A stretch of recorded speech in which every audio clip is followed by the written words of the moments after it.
कैसे हैं दोस्तों। ओजांग शुक्ला व्लॉग में आप सभी का बहुत बहुत स्वागत है। दोस्तों, हमारी पृथ्वी निरंतर परेशान होती चली जा रही है। आज प्रदूषण, पॉल्यूशन और इस पृथ्वी के रिसोर्सेज का जो अंधाधुंध इस्तेमाल हो रहा है वो हमें बहुत परेशानी की हद तक लेकर जा रहा है। बात करना चाहता था, क्या ये पॉल्यूशन को दूर करना या इस पृथ्वी को बचाने की जिम्मेदारी केवल सरकारों और कुछ एनजीओज की है, या हम अपनी डेली लाइफ में जो परिवर्तन है, अपनी डेली लाइफ में होने वाली जो चीजें हैं उनके माध्यम से भी हम बहुत बड़े परिवर्तन कर सकते हैं। क्या है हमारी चीजें जिसके बारे में हमें पता होना चाहिए? क्या हम सभी का छोटा छोटा योगदान इस पृथ्वी को नहीं बचा सकता? बड़ा छोटा सा सिद्धांत है, बड़ी छोटी सी समझने की चीज है कि जब हम अपने घर के बारे में बात करते हैं, अगर उसकी छत टपकती है तो हम जल्दी जल्दी उसको रिपेयर कराते हैं। कहीं वाटर लॉगिंग होती है, हम रिपेयर कराते हैं। हम बहुत सी चीजें अपने घर को बचाने के लिए लगातार करते हैं। पर कभी सोचा है कि हम सभी का, जितने भी प्रकार का जीवन है, चाहे मेरा, चाहे आपका, चाहे वो मनुष्यों का या समस्त प्राणियों का, उन सभी का जो आवास है, जो उनका हैबिटेट है, वो हमारी अर्थ है। तो हम अपनी अर्थ को बचाने के लिए क्या कर रहे हैं? हम उसके बारे में क्या सोच रहे हैं? हमारे कौन से क्रियाकलाप हैं जो उसको बर्बाद करने पे लगे हुए हैं? हम उसके बारे में कहां तक बातें कर सकते हैं, हम कहां तक कार्य कर सकते हैं? चाहे वो हमारे घर से निकला हुआ प्लास्टिक की एक थैली हो, चाहे वो हमारे द्वारा इस्तेमाल किया गया कोई ऐसा सामान जो डिग्रेड ना हो और उसको सड़क पर फेंक देना हो, या किसी भी तरीके की पॉल्यूशन या गंदगी जो है फैलाना हो, इन सभी में हम अपने घर को बर्बाद कर रहे हैं। लेकिन जब हम अपने बनाए गए घर की बात करते हैं तो हम उसके लिए बहुत अवेयर रहते हैं। हमें ये पता होता है कि भाई इसकी सिक्योरिटी का ध्यान रखना है, उसमें कोई दिक्कत ना आए, उसमें कोई खतरा ना पैदा हो, उसमें ना आग लगे। लेकिन क्या होगा जब जंगलों की आग बढ़ती चली जा रही है? क्या होगा कि ये प्रकृति का जो आवास है वो खत्म होता चला जा रहा है। हमें लग रहा है कि शायद हमारी जो कंक्रीट की बिल्डिंग है, हमने उसको बचा लिया है तो ये बहुत बड़ी बात हो गई है।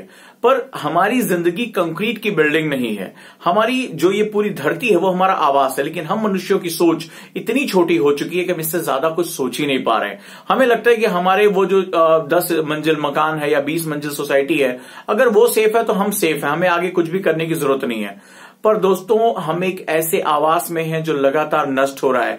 हवा, पानी, मिट्टी सब कुछ नष्ट हो रही है और अंत में हमारे अस्तित्व के ऊपर एक सवाल उठ जाएगा। हमारा कंक्रीट का मकान खराब होता है, छत टपकती है, सरिया खराब होता है, पेंट खराब होता है, हम उसको ठीक कर लेते हैं। लेकिन अगर ये प्रकृति का आवास बिगड़ता चला गया तो शायद हम उसको कभी ठीक नहीं कर पाएंगे। वक्त है कि सही वक्त पर जगा जाए। सवाल है कि हम अपनी प्रकृति के लिए क्या कर रहे हैं?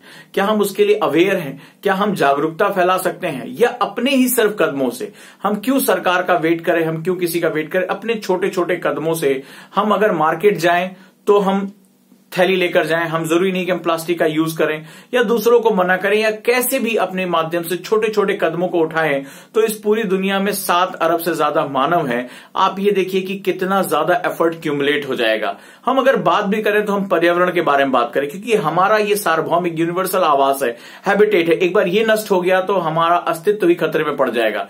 हमें ये बात समझना पड़ेगा, हमें ये बात सोचना पड़ेगा और हमें इसके आगे बढ़ना पड़ेगा। ये प्रयास किसी सरकार के द्वारा, किसी व्यक्ति के द्वारा नहीं हो सकता। हमें मिलजुल कर अपने छोटे छोटे कदम उठाने पड़ेंगे। बहुत बड़ी बातें नहीं करनी है, कोई आंदोलन नहीं खड़ा करना है, ये स्वतः हो जाएगा। लेकिन हमें अपनी दैनिक जीवनचर्या में, हमें अपनी बातों में उन चीजों को लेकर आना है जो हमारे आवास, हमारी पृथ्वी को बचा सकते हैं। और आने वाले समय में सिर्फ हमारे ही नहीं, उन जानवरों का जो इस अस्तित्व पर टिके हुए हैं, जिनका अस्तित्व इसके साथ टिका हुआ है, वो सब नष्ट हो जाएंगे। हमें उनको बचाने के लिए भी सोचना पड़ेगा। हम अपने घर के पालतू जानवर को तो रक्षा करते हैं, उसका ध्यान रखते हैं, पर क्या होगा जो प्रकृति में जो जानवर हैं, जो प्रकृति ने दिए हैं, वो नष्ट होते चले जा रहे हैं और हमें शायद उनके बारे में पता भी नहीं है। तो दोस्तों, वीडियो कैसी लगी जरूर बताना और व्लॉग में जुड़ते रहते हैं। दिल की बातें हैं और दिल की बातों को करता रहूंगा। चैनल को सब्सक्राइब करें, वीडियो को लाइक करें और मेरे अन्य YouTube channel IAS with Ojaang sir के साथ जुड़े रहें। ये व्लॉगिंग का चैनल ऐसा है कि दिल में कई बार बातें उठती हैं, कुछ कहने का मन करता है और कुछ ऐसी पर्सनल बातें जो एकेडमिक्स के साथ नहीं की जा सकती हैं, कुछ मन की वो टीस जो नहीं कही जा सकती, कुछ सवालों के जवाब जो दिए जा सकते हैं, उनको बताने के लिए मैंने ये व्लॉगिंग शुरू की है। आपका सपोर्ट, आपका समर्थन बहुत जरूरी है। Thank you.